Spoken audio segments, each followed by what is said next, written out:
ગીર સોમનાથ જિલ્લામાં ભેળસેળયુક્ત માખણના વેચાણનો પર્દાફાશ થયો।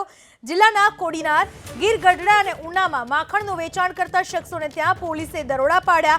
આ દરમિયાન કોડીનારના વેડવા ગામમાંથી ભેળસેળયુક્ત માખણનો જથ્થો ઝડપાયો। હાલમાં માખણનો જથ્થો જપ્ત કરી એસઓજીએ કાર્યવાહી શરૂ કરી છે।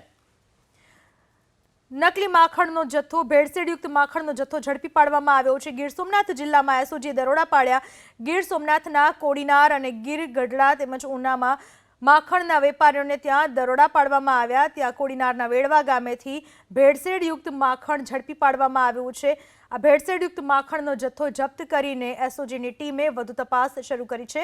પૈસા કમાવા માટે થઈને રૂપિયાની લાલચમાં લોકોના આરોગ્ય સાથે ચેડા કરતા આ લોકો આવી ચૂક્યા છે પોલીસના સકંજામાં। હવે તેમની સામે તપાસ હાથ ધરવામાં આવી છે। માખણ નકલી બનાવવામાં આવતું હતું, ભેળસેળયુક્ત માખણ બનાવવામાં આવતું હતું અને ત્યારબાદ ઊંચા ભાવે લોકોને માખણનું વેચાણ કરવામાં આવતું હતું। આ રીતે કેટલાક લેભાગુ તત્વો, કેટલાક શખ્સો પોતાના ખિસ્સા ભરતા હતા લોકોના આરોગ્ય સાથે ચેડા કરીને।